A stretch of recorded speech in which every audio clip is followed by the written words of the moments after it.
This is the all-new GLP2 from Lapierre. This is what happens when you give a 10-time downhill world champion, Nico Vouilloz, free rein to design what he believes is the ultimate in electric mountain biking.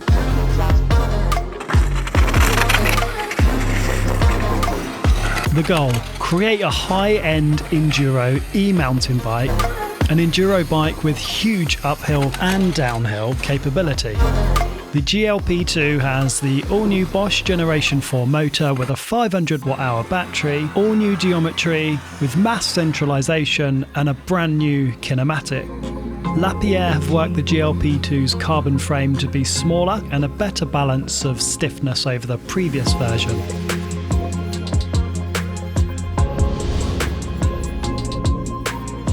Immediately you get a real visual clue as to where the concentration in the geometry, the weight distribution and the design has gone. We're here in the south of France to test this bike, and I'm going to let you know what I think about the bike, what's great about it, is there anything that we find that is not so great, and to bring you all the detail on this bike.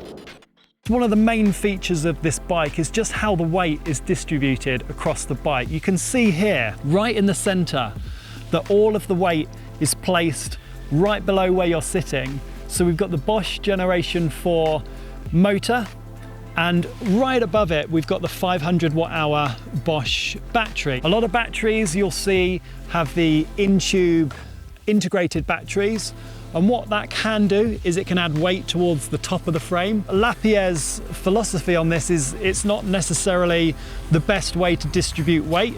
They prefer it to be really central, and then you get a really balanced feeling when you're riding it. Your weight is central to the bike. 29er at the front and a 27.5 at the rear. It's got the RockShox Lyric Ultimate with 160 mil of travel. Can run it up to 180 mil of travel at the front if you want to. Full carbon frame, a super short chainstay. In fact, this chainstay is almost 5 centimeters shorter than the previous GLP, coming in at 440 mil. Coming round to the wheels, so the 29er on the front, carbon, 27.5 on the rear, again, carbon. This one's running the SRAM Axis wireless shifting, so you get that instant engagement. And what I really like about this is if you're gentle enough on the pedals, you can actually hold down the button and it will just automatically shift through the gears. RockShox Super Deluxe shock with the little piggyback reservoir, so if you're on a really long descent, you don't get that shock heat up so much, so you can maintain that performance of descending performance from the shock. And again, you get 160 mil of travel at the rear. So we're in the south of France near Nice, the birthplace of this bike. And it is the perfect test location with some super steep climbs, some pretty gnarly descents and everything in between. Just looking at it, it looks like a pretty exciting bike to test. So let's go and ride some of these stunning trails and let's learn a little bit more about this bike.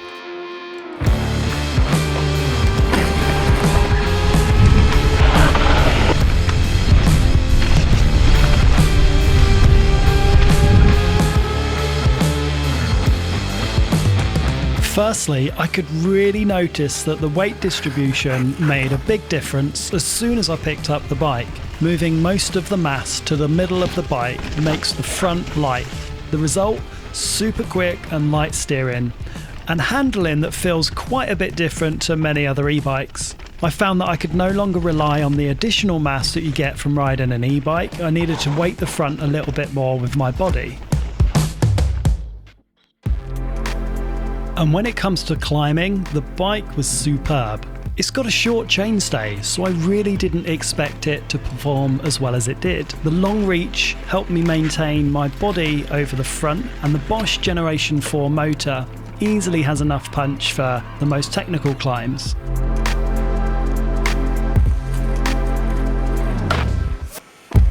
Steep climbs with crazy angles can be ridden on this bike.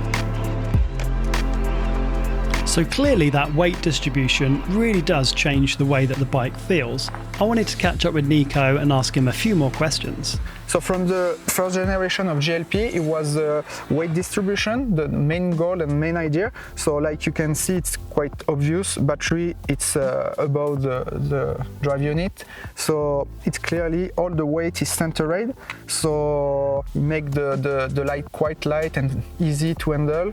And yeah, this is the key of the process. And then of course there is many things like 29 front wheel, 27 at the rear, quite short chainstay and steep seat tube angle and slack head angle. So there is a combo who give this global feeling. And the geometry, you've gone right up to a 515mm reach in this, which is perfect for maybe taller riders. The head angle looks like it's been designed with descending in mind. So is it a bike for everybody? Is it a racing bike? I think it's a really easy bike to ride, but the main idea was to design a kind of race bike, you know, so like you say, long, but it's not just long to be long, it's long because like on an e-bike, being too long sometimes is, in my opinion, it's not so good because you have a lot of weight at the front.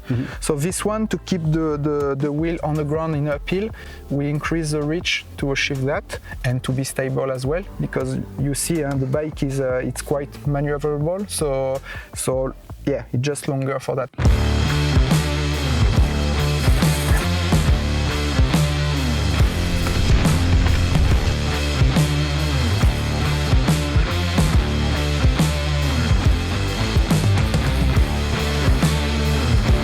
I'd learned to start moving my body further forward to get more weight over the front wheel so I could drive more grip through the front tyre. The bike chassis and rear suspension felt very good. The 160mm, a perfect match for the Enduro style natural trails in the south of France. The Lyric at 160mm travel sat a little bit further into its travel than I'd liked when it was set up for my weight, and I think a 170mm fork might work even better.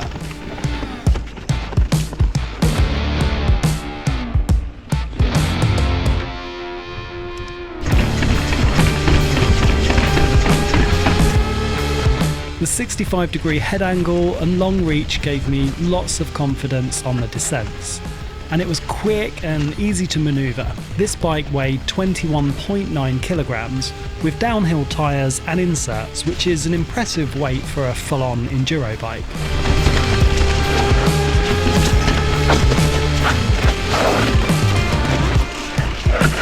It's clear that this bike is built to be a super fast e-enduro bike.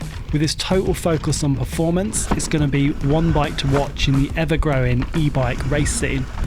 Just a couple of things to note about the Bosch system. When the bikes go on sale, they'll have the older Purion display, not the kiosks that you see on the test bike here.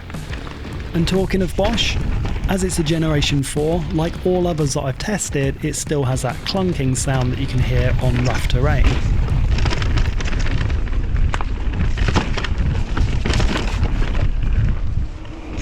Still hear the Bosch noise. Bosch knocker, I'm going to call it.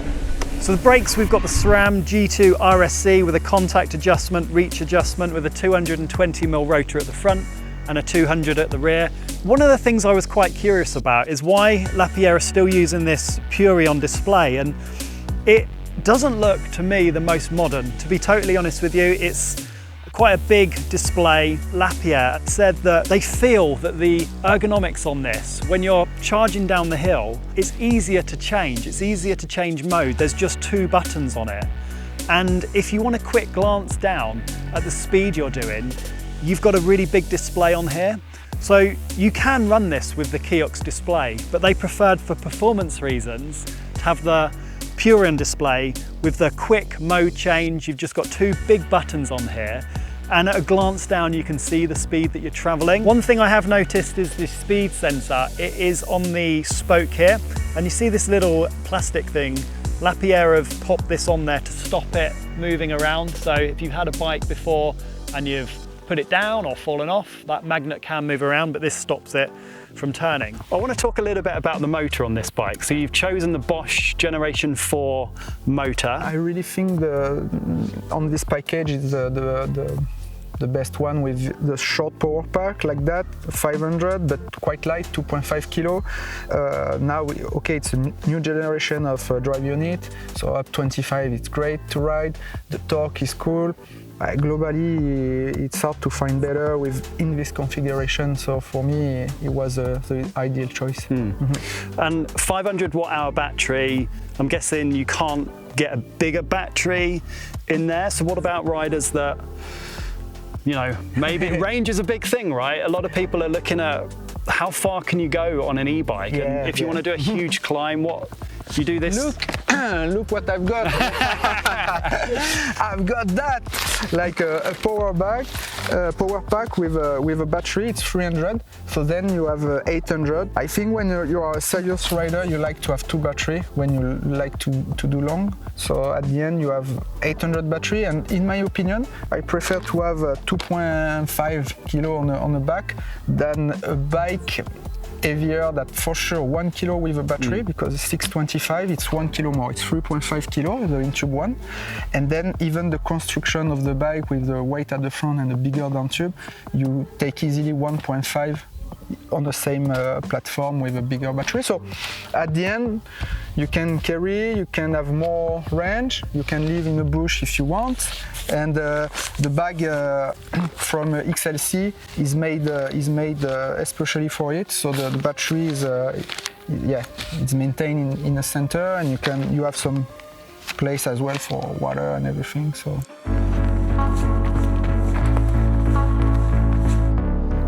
Lapierre have thought outside the box with this bike, and instead of creating something that is intended to just look like a normal bike, the priorities of the weight placement, kinematics and geometry have allowed them to create a super high performing e-enduro mountain bike.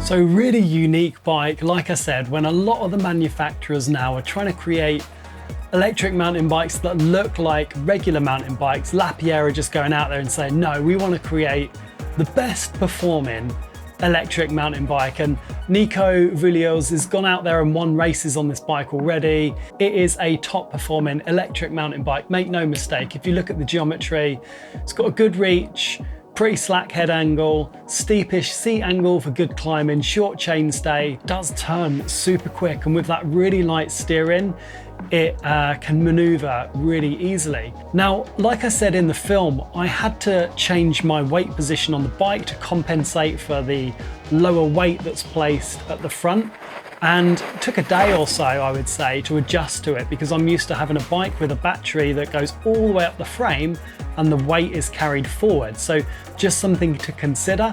You could pick it up and you could notice that that weight is so central on the bike. Okay, a few things that I think could be improved. The speed sensor, still one of the old school speed sensors on the spoke, but it has got a little attachment piece on there. It just looks a little bit old school. The Purion display, it's got the bigger buttons and it's quicker to change the speed and the assistance level. What Nico was saying is when he's in a race, it's easy to look down really quickly and see how fast you're traveling. And if you're at the 25 limit the amount of energy that you're actually putting through the pedals, and that makes total sense. That being said, I think it looks quite old school. You can change it, as you saw on my demo bike, they had actually changed it for the kiosk display. And another thing that doesn't bother me, but it might bother some people, the water bottle. I don't think it's easy to put a water bottle on the frame. That being said, it's a sorted e-enduro bike. It's got decent geometry, low bottom bracket, it's focused on the placement of the weight. The bike came in under 22 kilos, and that was with downhill tires, tire inserts on it as well, so you could get that even lighter if you wanted. It's pretty playful, pretty lightweight for an e-enduro / mini downhill bike. The 500 watt-hour battery might be an issue for some people, but it saves 1 kilo over the 625 watt. And if you buy the team model, you get an extra 300 watt-hour battery and that backpack that you can stick in the back.